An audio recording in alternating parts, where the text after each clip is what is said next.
Estás escuchando Sesiones Metropolitanas, un podcast de Metrópoli Laguna. Mi nombre es Miriam González y te estaré acompañando en estos episodios para hablar sobre gobernanza, planeación urbana y problemáticas urbanas. El día de hoy recibo con mucho gusto a Mónica Rivas Bazán. Ella es planificadora territorial por la UAM Xochimilco, tiene estudios en maestría de urbanismo por la UNAM, es coordinadora del primer diplomado de peritos en desarrollo urbano, ha sido funcionaria federal y de la Ciudad de México, consultora en ordenamiento territorial, vivienda, proyectos y equipamiento urbano. Tiene experiencia en diversas escalas, en el barrio, colonia, ciudad, área metropolitana, y en el diseño y coordinación de estudios, programas y talleres para diversos actores y sectores. Actualmente, hace unas cuantas horas, podemos decir, Mónica, concluiste 3 estudios de impacto urbano, regional y turístico para el corredor interoceánico del Istmo de Tehuantepec, para la Secretaría de Marina, en la que pudiste realizar mesas de trabajo con más de 100 autoridades locales y estatales. Y pues les damos la bienvenida porque el día de hoy vamos a platicar sobre planeación urbana y gobernanza metropolitana. ¿Qué tal, Mónica? Muy buenos días. Buenos días, Miriam. Un gusto estar con ustedes acá. Estoy feliz de poder platicar, compartir con todo la gente que les escucha. Pues este tema tan importante que es cómo hacemos que las ciudades sean de todos y que los ciudadanos, los diversos actores participen en procesos ciudadanos, en procesos de planeación. Un gusto estar con ustedes. Gracias. Muchas gracias. Bueno, yo creo que vamos a empezar por las bases, ¿no? De ir escuchando de una experta. ¿En qué podemos decir sobre la planeación urbana? ¿Qué consiste para ti la planeación urbana? Claro, mira, me gustaría un poco compartirles la historia de cómo lo veo yo, cómo inicia la planificación o la planeación urbana en nuestro país, México. Bueno, pues fue a inicios del siglo pasado, empezaron los primeros planos en la Ciudad de México. Y el primer plano, déjame decirte que se construyó y se elaboró para hacer una planificación para recoger la basura, un tema de saneamiento. Digamos, es la primera cartografía con fines de planificación urbana. Y bueno, hubieron otros esfuerzos importantes. México, antes de los años 70, era una capital de vanguardia, posicionada a nivel internacional, con temas importantes, vivienda, turismo, desarrollo urbano, estaba Banobras que construía vivienda, digamos, teníamos una visión de planificación. Pero realmente el hito importante en donde se formaliza la planificación es en 1976, cuando se realiza la cumbre de Vancouver, la cumbre de las Naciones Unidas en Vancouver y de ordenamiento territorial, en 76, y México va a esta cumbre como país. Entonces, bueno, crea una ley general de asentamientos humanos porque la cumbre era de asentamientos humanos. Y también, crea una secretaría de asentamientos humanos y obras públicas que era la SAOP, inicialmente SAOP. Entonces, bueno, tiene 2 cosas muy importantes para ir a esta cumbre de Vancouver, México, y bueno, y exponer, ¿no? Que México está a la vanguardia, pero además de eso, también se crea la carrera y la UAM empieza sus operaciones con una carrera que se llamó en principio Diseño de Asentamientos Humanos, en este marco de los asentamientos humanos internacionales. Entonces, bueno, México se pone al día.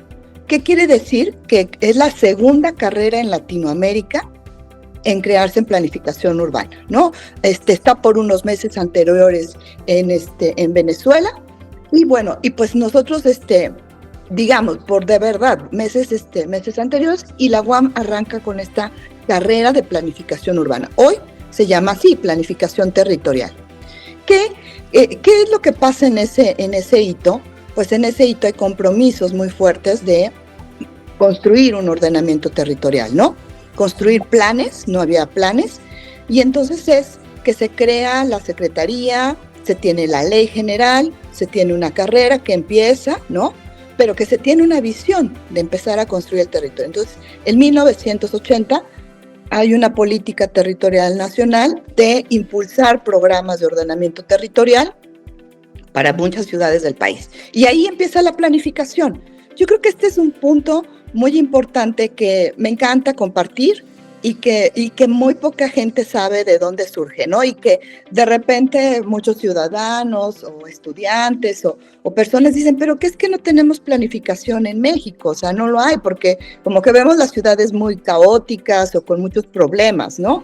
Pero sí, efectivamente yo creo que hay un esfuerzo de planificación desde gobierno en esta época de 1970. Bueno, ese pudiera ser como este primer inicio.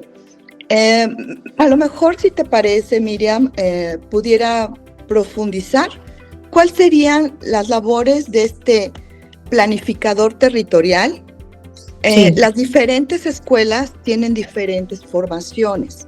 Por ejemplo, desde mi punto, yo hablaré desde el punto de vista en donde el cual a mí me formaron, ¿no? La UAM Xochimilco, inaugurada además por el arquitecto Pedro Ramírez Vázquez y el ingeniero Cuauhtémoc Cárdenas en su momento, fueron quien, con el arquitecto Roberto Eibenschutz, que también me parece que es una persona que ha marcado hitos importantes en la planificación en México. Y bueno, ¿qué es lo que deciden ellos planificar esta carrera, ¿no? Porque hacen una matrícula y ponen una visión, ¿no? De cómo van a entrar estos estudiantes o esta planificación. Bueno, ellos dicen, nosotros vamos a regular el territorio a través de los programas de desarrollo urbano. O sea, no hay otro instrumento mayor que el que está en la ley, ¿no? En la Ley General de Asentamientos Humanos. Entonces, este perfil profesional tiene que saber cómo hacer un programa de desarrollo urbano, hacer una estrategia y hacer políticas, ¿no? Entonces, toda la carrera te enseñan a hacer un diagnóstico, estrategias, políticas, proyectos, acciones, y que en mi caso, que el arquitecto Eibenschutz fue mi profesor del último trimestre de la carrera, en el último tramo, por decirlo así, pues él impulsó en ese momento, te estoy hablando, Miriam, yo creo que no, a lo mejor ni siquiera nacías, 1995. 5 años. Sí, seguramente. Pero bueno, en ese año, imagínate, el arquitecto Eibenschutz nos hizo presentar este instrumento y compartirlo con los sectores sociales, público y privado. Imagínate, nosotros éramos alumnos en donde nos dijo, bueno, ustedes ya fueron y recabaron información en todas las instancias que nosotros nos tocó, la zona metropolitana de Cuernavaca, ¿no? Entonces, tuvieron relaciones, conocieron gente. Bueno, ahora van a citarlos para que ustedes le presenten su trabajo de estudiantes, ¿no?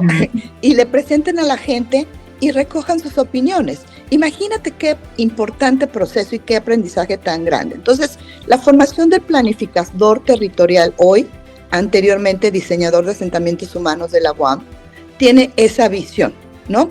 Tiene esa formación. Sé que otras escuelas tienen otras visiones. Por ejemplo, hay escuelas de urbanismo en todo el país que tienen una visión más de intervenciones puntuales sobre espacio público. ¿Me explico? Sí. A lo mejor hacen estrategias de movilidad, de desarrollo inmobiliario, pero nosotros estamos formados con esta visión de conjunto y de incidir sobre instrumentos de planeación efectiva. ¿Serían ustedes como los traductores entre la cuestión legal y las necesidades de los actores que viven en la sociedad, como la ciudadanía o las instancias de gobierno? O sea, por ejemplo, ahorita que, bueno, no sé si esa es una conclusión adecuada, pero hablas en este aspecto de el momento en el que ustedes como estudiante llegan y presentan los resultados. ¿Cómo es desde tu experiencia el choque, podríamos decirlo, entre esta cuestión o esta visión de estudiante, de estoy aprendiendo y estoy generando este análisis, y el presentarlo? ¿Cómo se recibe Sí, fíjate que, bueno, me haces tener remembranzas muy, muy bonitas porque, por ejemplo, otra profesora que hizo la gestión, nosotros presentábamos en un forito, en un lugar, un espacio, del Colegio de Arquitectos de la ciudad de Cuernavaca, ¿no? Entonces llegaba la gente y entonces sí nos decían, oye, es que esa barranca es muy importante porque no hay una conexión entre una barranca y la otra. Y nosotros tomábamos nota. Es que, ¿sabes qué? Nosotros el problema mayor es la basura. Nosotros el problema mayor es que tenemos calles muy estrechas. Y entonces nos empezaban a decir, más que, pues sabían que éramos estudiantes, que estábamos haciendo un esfuerzo, más que cuestionarnos o confrontarnos, nos decían como que las problemáticas que ellos tenían. Y para nosotros era muy útil porque eso lo traducíamos en propuestas. Ajá, por ejemplo, Cuernavaca, yo no sé si a lo mejor supiste en su momento que era el estado de Morelos y más Cuernavaca y su zona metropolitana, un estado muy ambientalista. De hecho, me parece que fue el primero que tuvo una Secretaría de Medio Ambiente a nivel nacional. Entonces, realmente estaban muy preocupados por el tema ambiental. Y bueno, déjame decirte que en nuestro caso realmente fue muy afortunado. Esto realmente poco lo cuento, porque nosotros como estudiantes, yo traía un proyecto con un compañero mío que hicimos de un parque ecológico. Imagínate, o sea, de 25 años o un poco más, un parque ecológico en un ejido que estaba sin usarse, en un ejido muy importante, Acapatzingo, en una parte de una zona conurbada muy inmediata de Cuernavaca. Y entonces la secretaria de Medio Ambiente vio esa propuesta y dijo, me interesa, ¿por qué no la desarrollan? Entonces nosotros terminamos la carrera, de hecho, el día 2 que terminamos, ya nos había contratado la Secretaría de Medio Ambiente con este proyecto. Pues imagínate, éramos estudiantes con un proyecto inmediatamente que nos habían contratado, lo terminamos, lo llevamos en preejecutivo y bueno, y pues lo entregamos. Hubo creo que una mala gestión porque ¿qué pasó? Y es ahí donde vienen las confrontaciones, pero no de nuestro trabajo, sino que es el tema, no hubo una gobernanza adecuada que pues hubieran hecho una bajada del proyecto con los ejidatarios y donde hubieran incorporado un modelo donde el que hubiera tenido el negocio principal serían los ejidatarios. Y bueno, no se llevó a cabo, pero exactamente es ahí donde hoy pienso y que me gustaría hablar un poco más adelante sobre este verdadero proceso o efectivo proceso de gobernanza y de participación. Sí, y bueno, yo creo que aquí en si nos continuamos con el momento cronológico en el que estamos, yo creo que habías o les han, no estoy tan segura de que en ese momento ustedes como estudiantes estuvieran como muy conscientes de esta cuestión de que, claro, la gobernanza metropolitana o los procesos incluso de participación ciudadana, ¿no? ¿Cómo empezaste a llegar a lo que ahora haces, que puedes decir, bueno, esto es el proceso de gobernanza? O sea, desde ese momento, ahorita, ¿cuáles han sido tus momentos en el que se le pone ese nombre, ¿no? Sí, por supuesto. Bueno, mira, en ese entonces me acuerdo que terminamos ese proyecto, empecé a hacer otros más proyectos, luego me invita el arquitecto Roberto Evenschutz cuando es electo el ingeniero Cuauhtémoc Cárdenas como el primer jefe de gobierno electo democráticamente en la Ciudad de México. Y bueno, y nombra secretario de Desarrollo Urbano y Vivienda al arquitecto Evenschutz. Entonces, ahí yo había participado con él en un programa general de desarrollo urbano, en donde yo lo acompañaba a las reuniones, me decía, vamos, y te llevas el plano, y entonces bajamos las cosas, y entonces anotas, entonces tomas nota. Y después hice todo un tema que me pidió también el arquitecto Evenschutz dentro de la UAM. Xochimilco había un programa universitario de estudios metropolitanos. Hoy se llama Programa de Investigación Metropolitana. Creo que es el primero también en la Ciudad de México que estaba vinculado a una universidad con fondos de una universidad, pero que podía hacer estudios externos.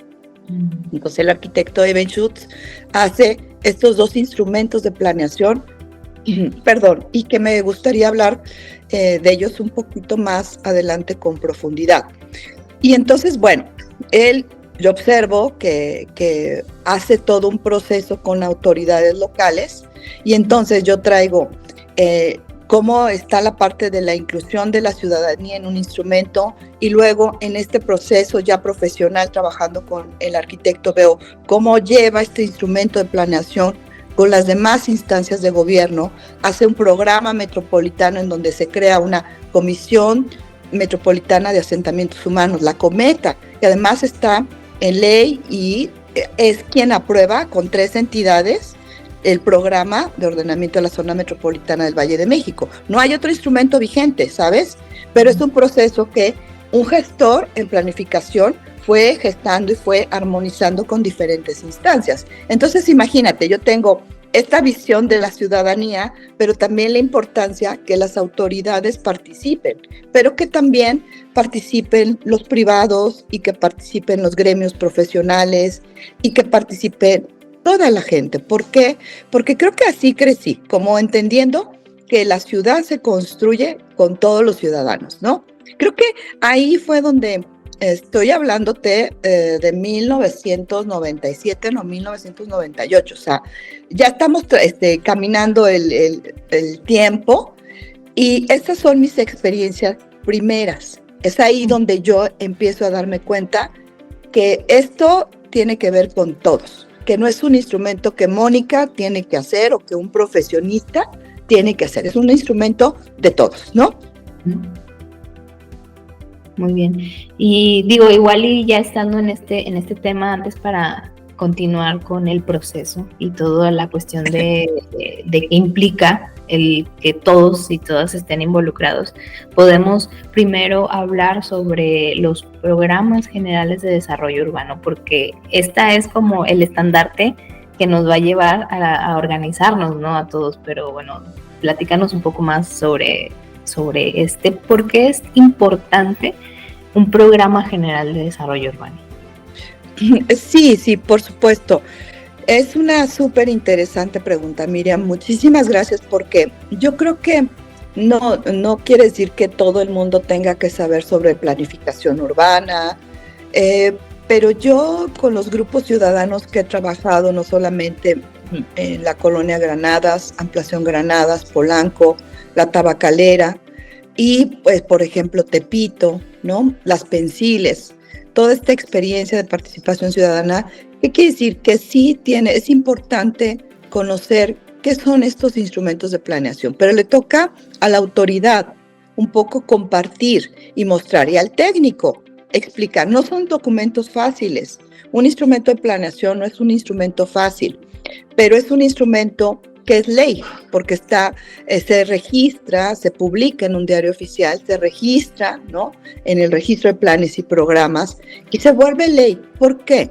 Por ejemplo, vamos a hablar por escalas, Miriam, para que a lo mejor también todos entendamos un poco, todo el auditorio un poco comprenda en qué sentido. Que a mí me gusta decir, es que es un tema de escalas. La zona metropolitana es una escala que te va a marcar unas políticas regionales de coordinación. Y pues tienes que hacer, o por ejemplo, una estrategia regional, en donde marcas cuáles son los temas principales, las estrategias principales dice la ley, entre una o dos más entidades que se puedan coordinar, o 2 municipios y más que se puedan coordinar. Existe esta posibilidad de hacerlo. ¿Qué pasa? No se hace. ¿Qué pasa con esos bordes de ciudad? Se vuelven tierra de nadie. ¿Por qué? Porque no hay una coordinación metropolitana, o una coordinación urbana, o una coordinación municipal. Ajá. O sea, es muy difícil. Es ahí donde tiene que coordinarse por ejemplo, me pasó ahora en el Interoceánico. Senté a 2 presidentas municipales, Suchiate y Frontera Hidalgo, en donde les decía, bueno, hay una parada que les puede, para el ferrocarril, que les puede funcionar a las dos perfectamente.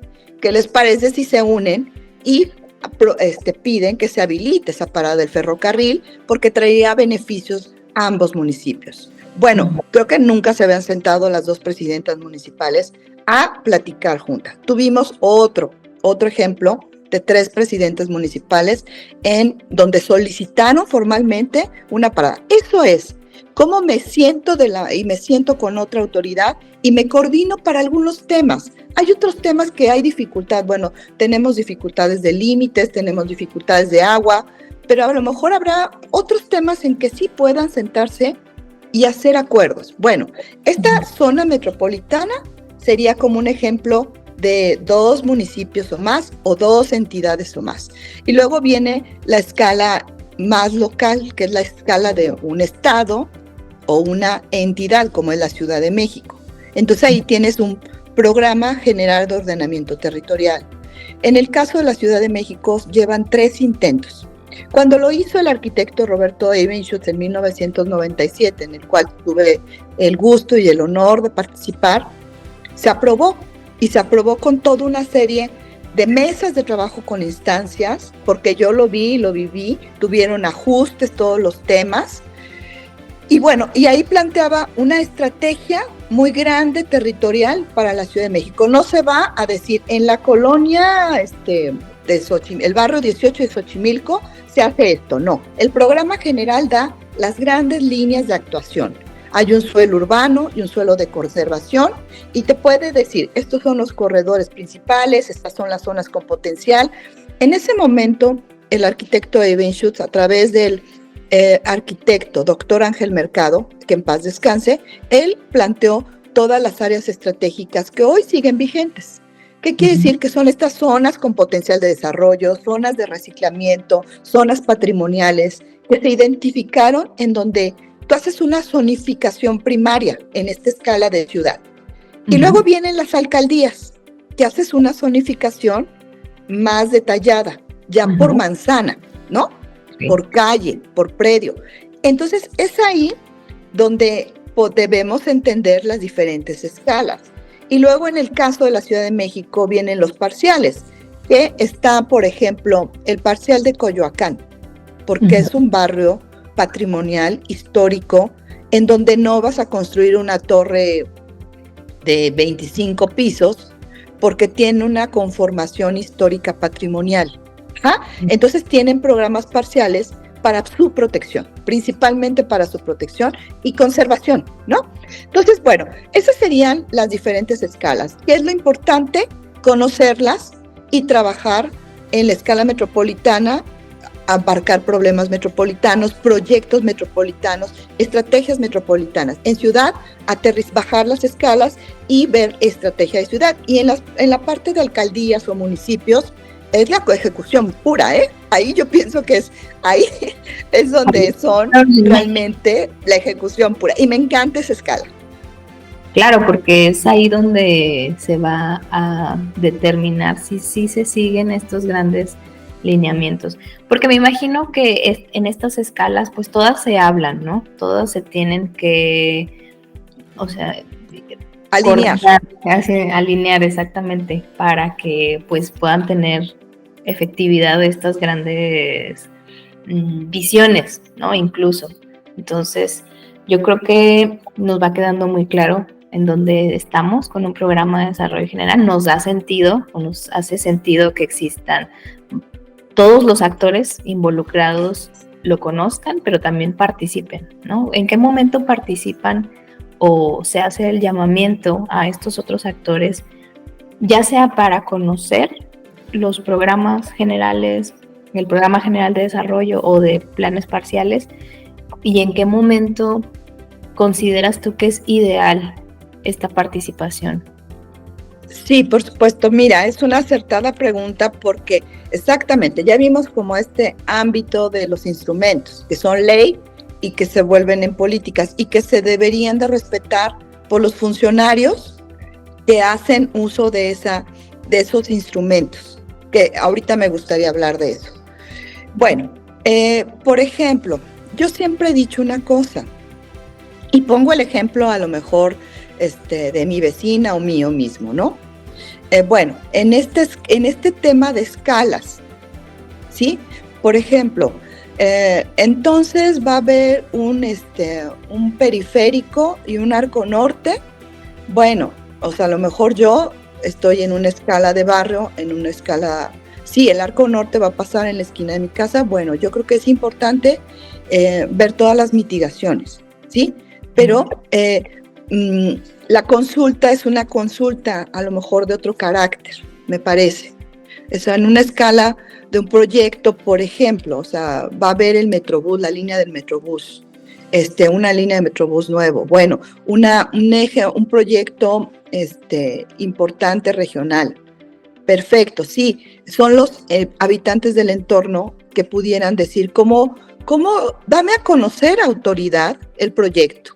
Uh-huh. Yo creo que ahí es donde empieza la participación. ¿Y qué significa?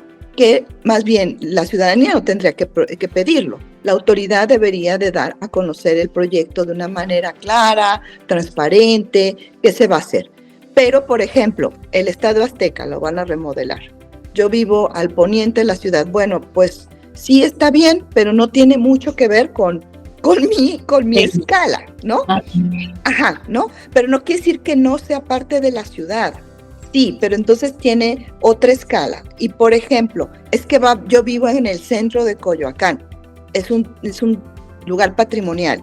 Y quieren cambiar el programa parcial para poderlo abrir a los usos de suelo de Torres. Bueno, creo que sí tendría yo que participar. ¿Ah? O lo que pasó en el pueblo de Joco con la Torre de Mítica.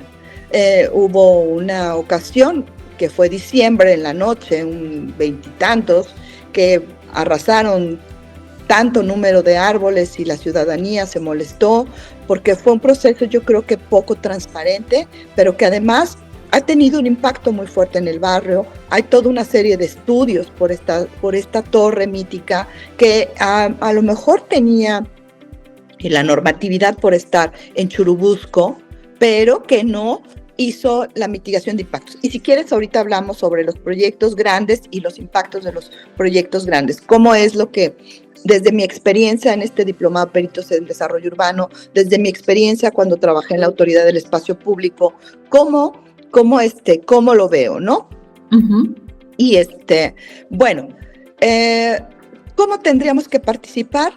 Yo creo que los ciudadanos podemos participar de la manera que en las escalas que queramos, ¿no? Uh-huh. Pero que también la autoridad tiene que organizar esta participación para que realmente pueda recoger las verdaderas opiniones, porque perdón, o sea, yo a lo mejor difícilmente te puedo decir, si vivo en el barrio de Xochimilco y hacen un proyecto en La Raza, que está hasta el norte de la ciudad, pues no sé si realmente conozco el lugar, puedo opinar del proyecto que van a realizar en La Raza. O sea, tiene que ver con un tema de contacto, de uh-huh. operación, y tiene que ver con la cercanía y la escala.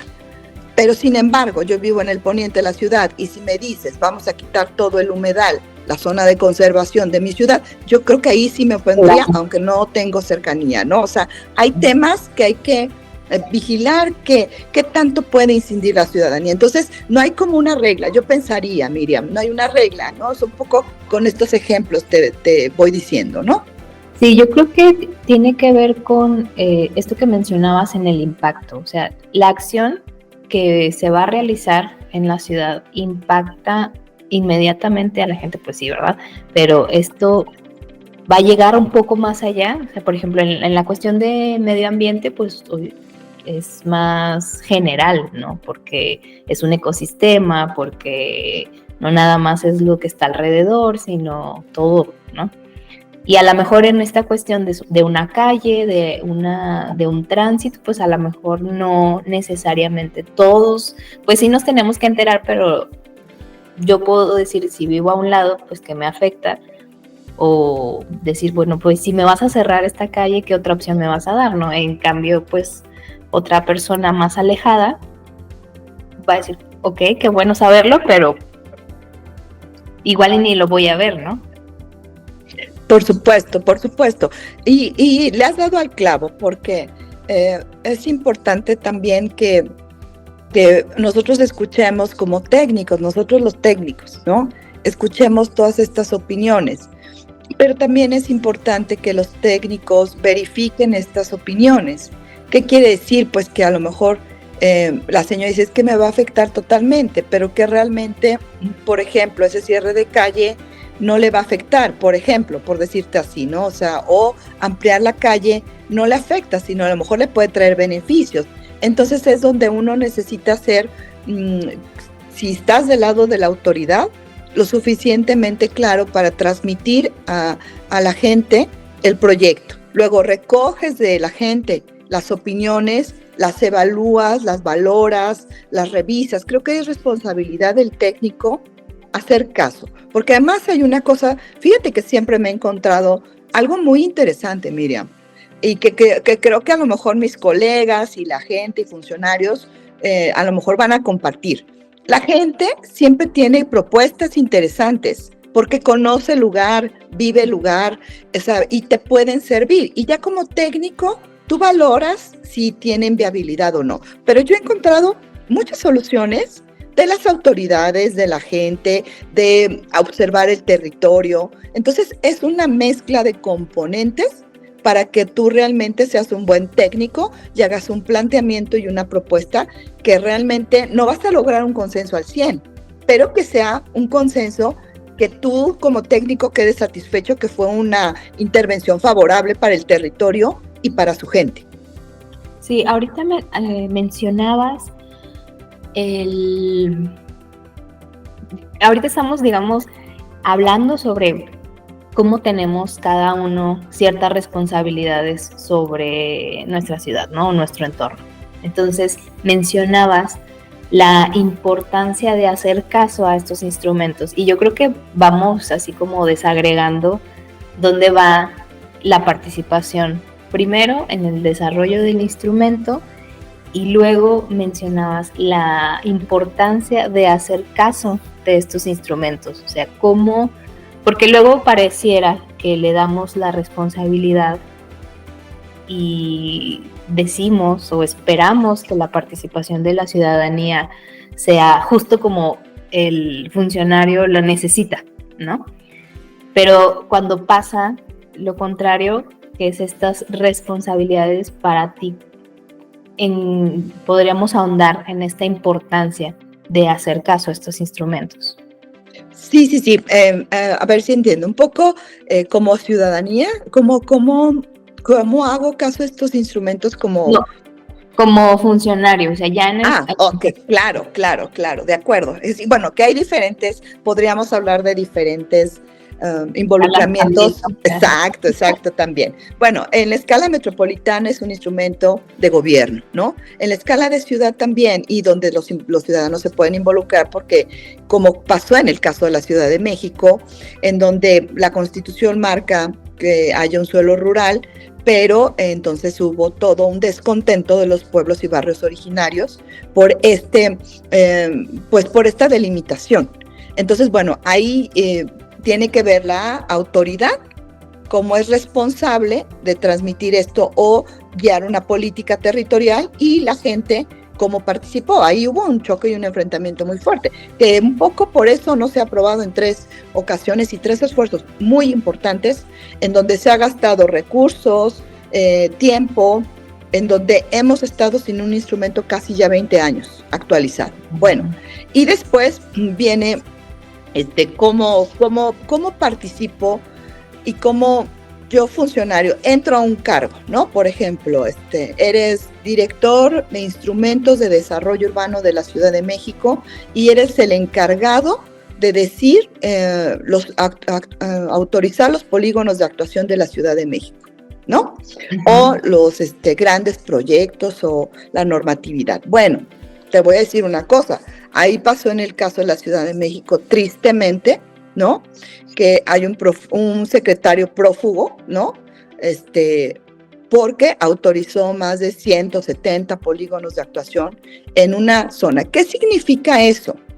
Por ejemplo, tenemos un instrumento de planeación urbana en donde hay una facilidad de hacer un sistema de actuación por cooperación, se hizo, pero a estos funcionarios, a otro estuvo recluido y el otro está prófugo. ¿Qué hicieron? O sea, es muy grave, por eso te decía, tú tienes tu instrumento, ¿no? Y tu instrumento funciona. Y luego, como el funcionario, sin ética o con ética, porque anterior de estos funcionarios estuvieron funcionarios con ética que no permitieron que esto pasara, pero llegan funcionarios que pues no hacen caso de esta normatividad. Uh-huh. Y bueno, ¿qué son los polígonos de actuación? Permiten que tú desarrolles más pisos o no, más potencial, quites un área libre o no.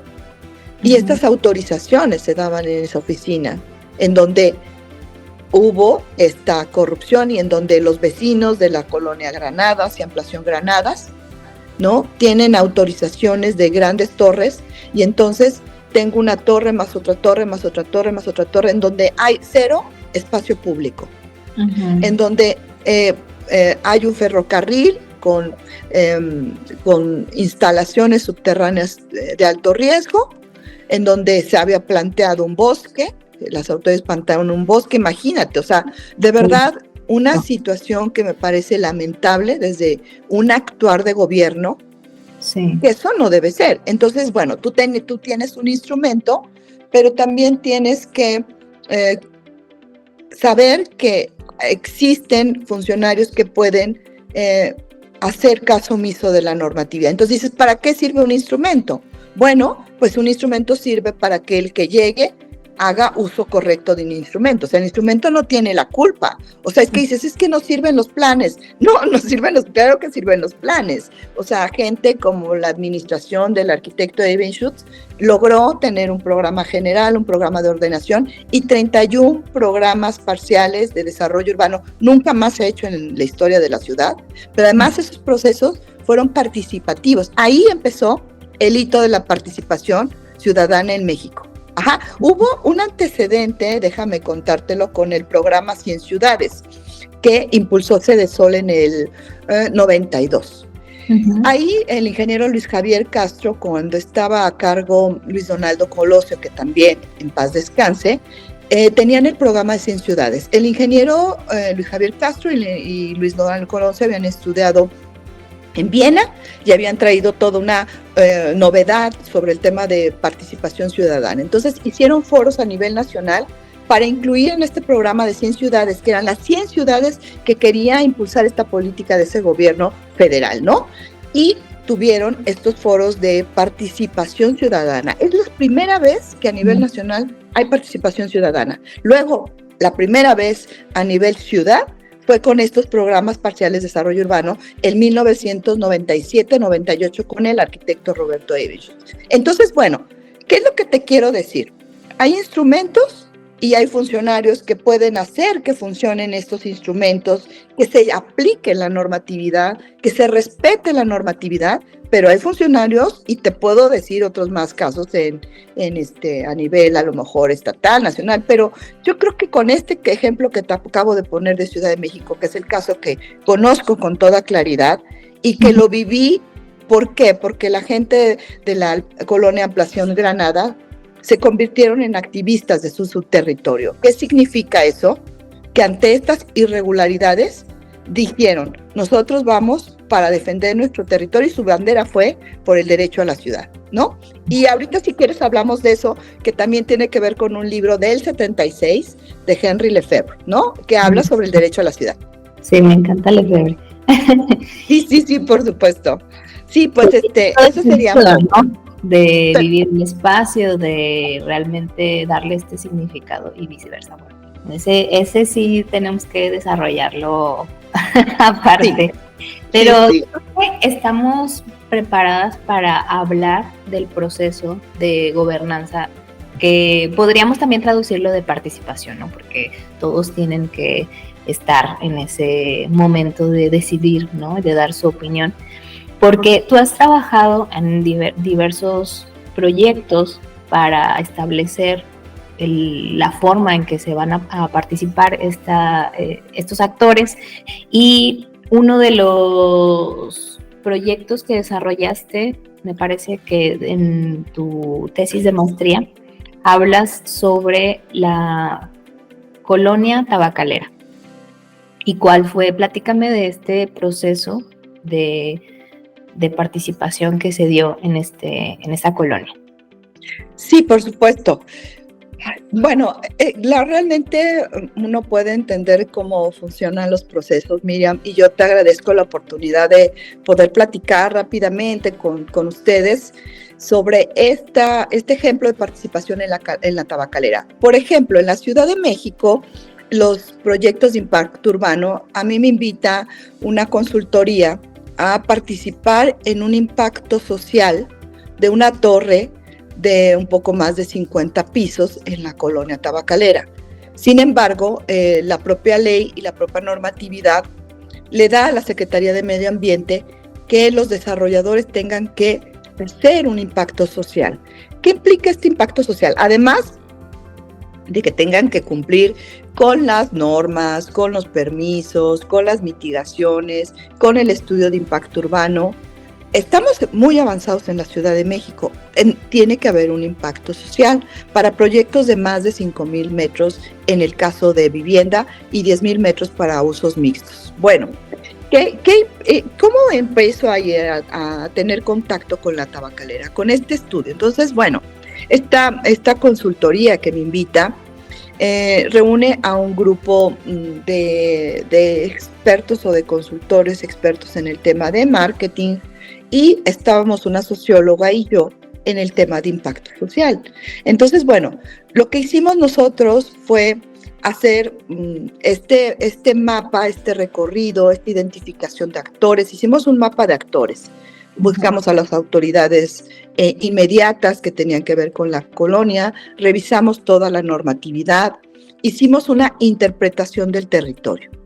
Y posteriormente del mapa de actores, que nos costó mucho trabajo identificar cuáles eran los verdaderos actores claves, y después tocar la puerta con ellos y que nos abrieran la puerta para decir, oiga, viene una torre de 50 pisos, ¿qué opinión tiene usted y toda la ciudadanía de su colonia? Usted como líder, porque ahora acá en la Ciudad de México desde hace poco más de 12 años existe el presupuesto participativo.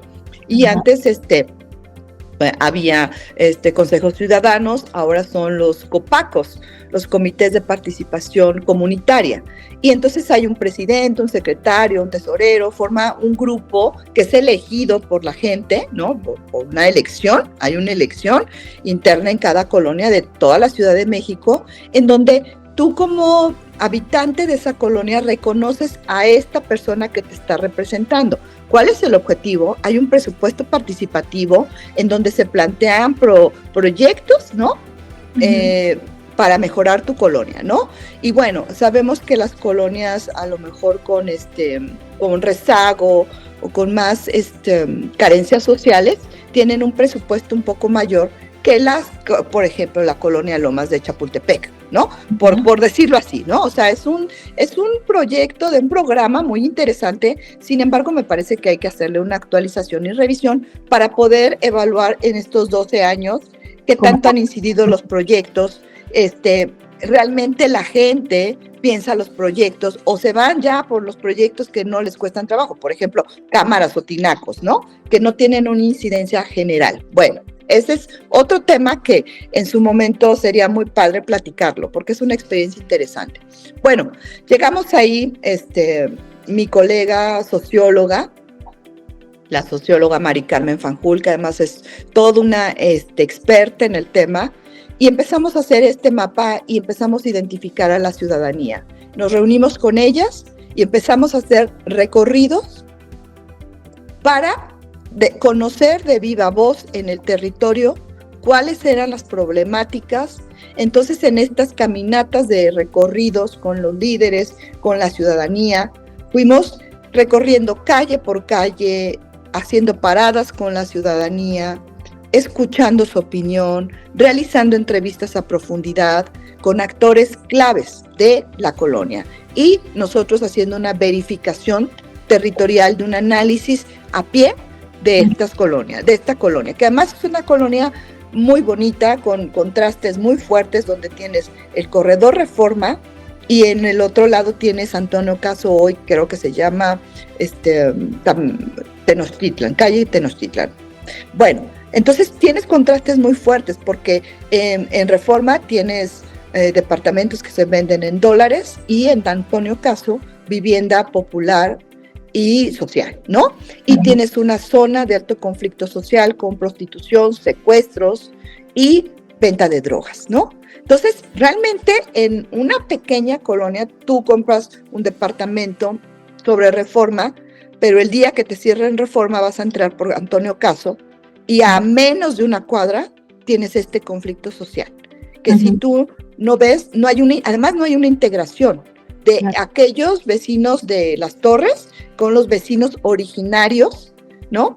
De esta otro cacho de la colonia tabacalera. Entonces, bueno, nosotros hicimos esta parte de análisis territorial y hicimos un tejido de relación con los vecinos. ¿Qué pasó? Que nos dimos cuenta que ahí era necesario, y ahí es el planteamiento y la propuesta, y qué es lo que pongo en mi tesis, de un análisis de impactos acumulativos. ¿Qué significa, Miriam?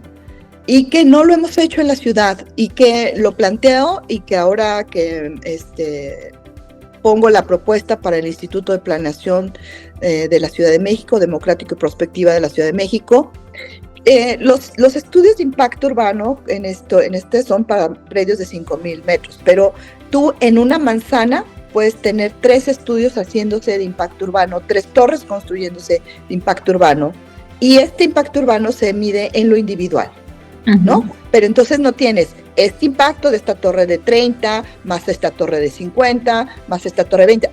Pero entonces acá en la otra manzana hay otra torre de 70 niveles. Esos son los impactos acumulativos. Bueno, hice este levantamiento de esta identificación de estas torres, y lo que medí fue que tenían en proceso más de 7 torres en esa colonia, y lo que esperaría serían 10,000 personas más.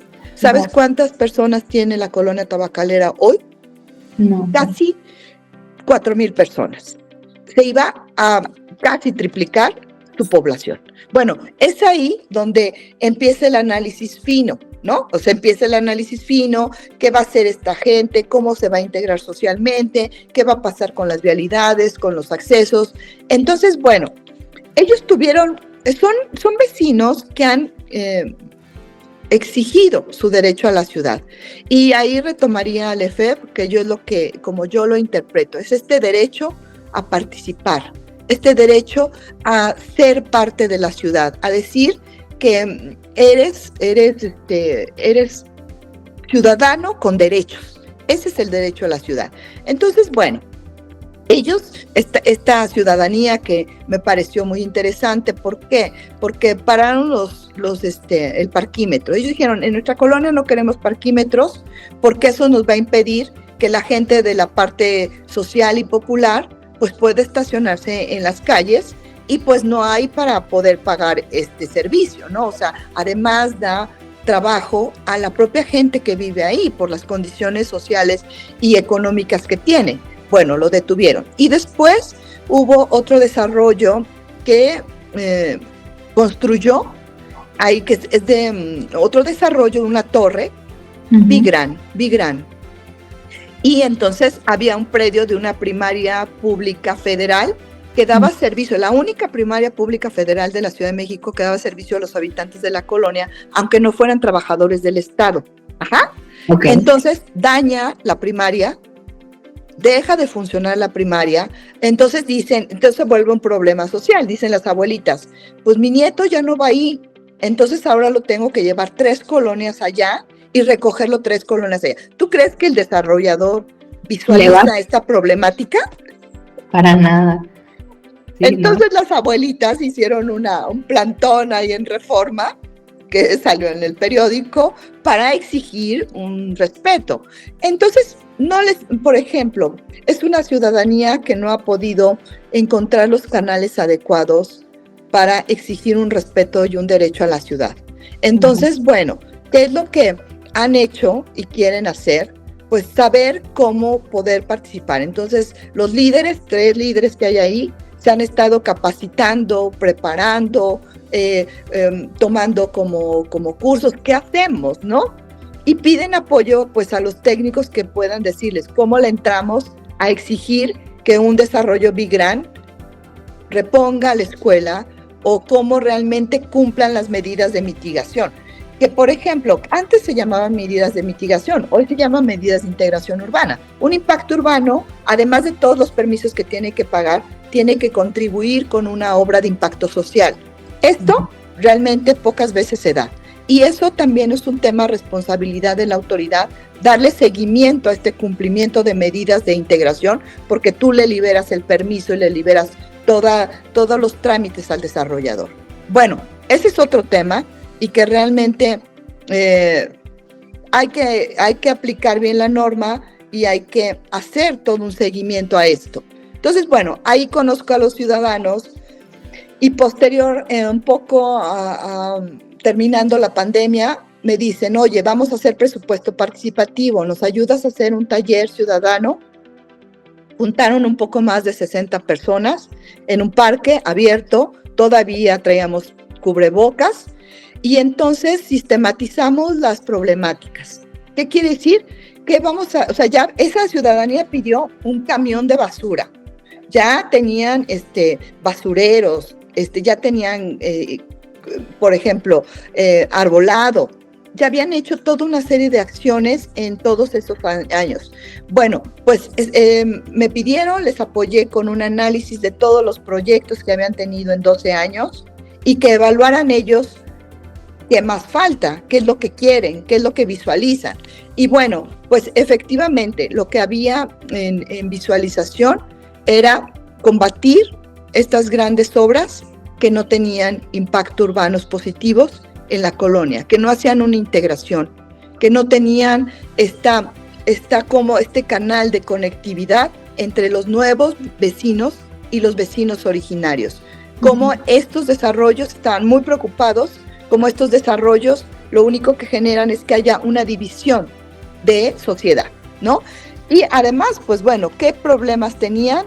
El corredor comercial cooptado por grupos pues muy fuertes económicos, cómo meter mayor seguridad, cómo atender a la gente en situación de calle, que yo en mi colonia afortunadamente no hay, pero ahí es un núcleo muy importante de gente en situación de calle. Cómo quitar a los que venden en la segunda plaza más importante de la Ciudad de México, que es donde está el Monumento a la Revolución. Entonces, la Plaza de la República. Entonces, estos fueron la sistematización, cómo ordenamos estas problemáticas ciudadanas. Entonces, bueno, pues yo le entregué después de recoger la opinión de todos, le entregué el resultado a la líder y le dije, por acá podrían entrarle a su siguiente presupuesto participativo o siguientes presupuestos participativos. Entonces, bueno, ¿qué es lo que me gusta de grupos organizados? Que proponen, que avanzan, que van sobre propuestas que puedan construir. Si nosotros, como ciudadanos, como organizaciones, no proponemos y somos solamente grupos de choque, eso no permite que tú construyas mejoras para tu ciudad. Y ese es el caso de los vecinos también de la colonia Granadas y Ampliación Granadas. Ahí, fíjate, te voy a contar si quieres para cerrar esta charla. Ahí los vecinos de las Granadas con este tema de los polígonos de actuación, lo que hicieron fue organizarse. Hubo un líder, un abogado, con mucha capacidad de entender la normatividad urbana, pero también de exigir este derecho a la ciudad, y formó una organización que se llama así, por el derecho a la ciudad, una AC. Y entonces, ¿qué es lo que exigían? Transparencia en los polígonos de actuación. Exigieron en su presupuesto participativo, el primero de la Ciudad de México, tener un programa parcial de desarrollo urbano, que el presupuesto fuera para hacer un instrumento de planeación y que se revisara todo esto. En ese entonces la alcalde Xóchitl Gálvez dijo, ok, no vamos a usar el presupuesto participativo, pero sí vamos a hacerle su programa parcial porque es importante medir. Está el proceso de la Embajada de Estados Unidos, ¿no? Además de todos estos polígonos, más de 170 aprobados por esa zona, pues sin servicios, con calles, con el ferrocarril, con este tema del parque que te digo, sin espacios públicos, con un estrangulamiento de construcciones, ¿no? Y entonces lo que hacen ellos es que se organizan, además del programa parcial que exigen a la ciudad, a su alcaldía, al gobierno central, se lanzan como la primera candidatura independiente a nivel alcaldía, logran el registro y van, defendieron el bosque de Chapultepec, ¿no? Uh-huh. Este tema de reforma, o sea, sobre temas sumamente importantes de consenso ciudadano común. Y bueno, y pues logran posicionarse en un cuarto nivel, arriba de 4 partidos políticos. ¿Por qué? Porque son ciudadanos que tienen una revista, que tienen muchas capacidades para poder desarrollar otros alcances. ¿Me explico? Pero con las mismas ganas, con las mismas preocupaciones, con las mismas sentidos de propuestas. ¿Qué es lo que te quiero decir, Miriam? Yo creo que efectivamente la ciudadanía tiene que estar, a lo mejor primero habría que empezar con mostrarle qué es un instrumento de planeación, cuál es su alcance, qué escalas se trabajan. Es importante dar un primer inicio de formación a los ciudadanos que quieran saber cómo pueden ellos participar de mejor manera y cómo tener, por ejemplo, yo te decía, ellos, por ejemplo, estos ciudadanos de la Tabacalera, un día se presentaron en una reunión, me invitaron a acompañarlos por Zoom, desorganizados, se pelearon ahí enfrente de la reunión con las autoridades. Les dije, bueno, eso no los convierte en que puedan tener transmitir adecuadamente la problemática, pero sobre todo lo que quieren. Yo creo que esto es mejor contar con ciudadanía organizada, propositiva, y yo creo que nosotros como técnicos y como organizaciones de la sociedad civil habría que acompañar a esta ciudadanía a decir, es mejor presentarte con una propuesta, con una problemática ordenada, con requerimientos que tú quieres hacerle a la ciudadanía y para establecer una comunicación. Uh-huh. Entonces tú emites un escrito en donde dices, oye, tal problemática existe, yo aquí veo que este desarrollo de aquí al lado está teniendo problemas sobre mi construcción, oye, yo veo la ley, entonces veo que tú tendrías que haber hecho una revisión de los vecinos o no. Habría que ver la normatividad de cada ciudad, de cada municipio, de cada territorio, y si no, decir, es necesario que tengamos normatividad que cuide las construcciones, las torres, cómo se equilibra el espacio, cómo está el uso de suelo. El 80% del territorio, Miriam, no tiene instrumentos de planeación. Uh-huh. Y bueno, habría que ver que la Constitución nos permite participar. La Ley General de Asentamientos Humanos nos permite participar. O sea, las leyes estatales permiten una participación. Luego, entonces, ¿cómo hacemos efectiva esta participación? Porque yo creo que tiene que ser de 2 empujes. Que la autoridad garantice esta participación, pero que la ciudadanía o las organizaciones, los gremios, la iniciativa privada también participe y entonces haya un doble empuje y una doble fuerza. Para mí, creo que desde mi punto de vista, esos han sido los procesos más efectivos de participación. En las Granadas, lo que hizo la ciudadanía fue un ejemplo. En la Colonia Juárez, también propusieron su programa de desarrollo urbano parcial y también fue desde abajo. Entonces, ¿cómo construyes procesos desde abajo, pero también desde arriba y haces un match para poder realmente generar un territorio más habitable?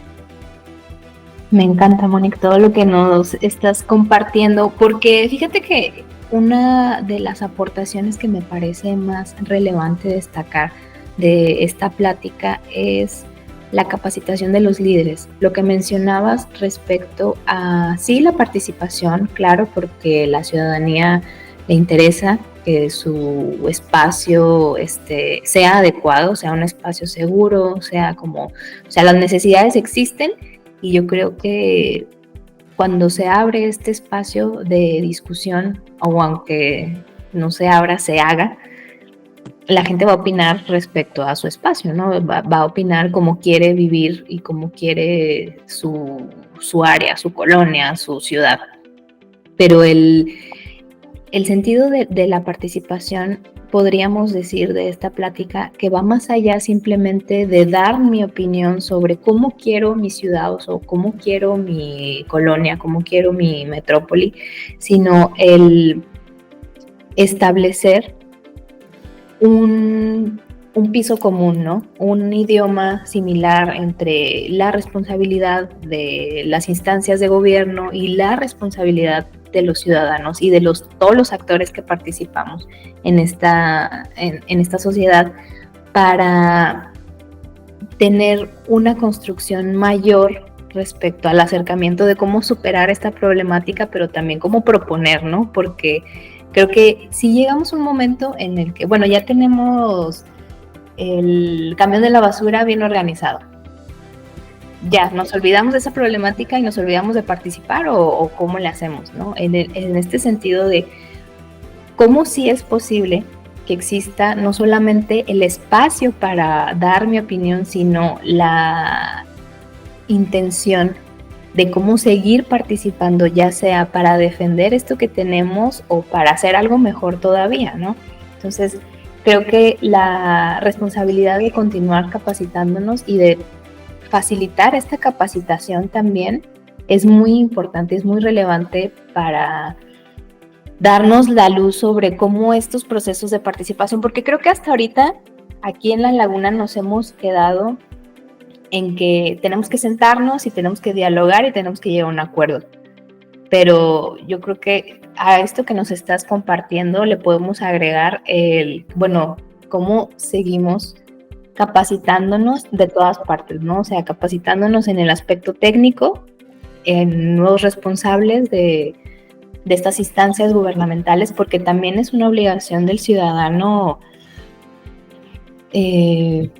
exigir o dar el seguimiento de que esto suceda, ¿no? Porque a lo mejor los tiempos administrativos cambian, quién le toca vigilar, quién le toca estar dando el seguimiento a estas necesidades que se cubren, ¿no? Entonces, a mí me parece muy adecuado todo lo que nos estás comentando, un aprendizaje también sobre estos procesos de participación, entender por qué es importante tener instrumentos de planeación, por qué es importante vigilar que se les dé seguimiento, darle el seguimiento y también darle el peso a la responsabilidad y a la ética de ejecutar estos instrumentos, ¿no? No nada más es como vamos a llegar a un acuerdo, vamos a organizarnos, sino vamos a vigilar que esto se cumpla y que está cumpliéndose para llegar a un objetivo bien, ¿no? Un objetivo adecuado.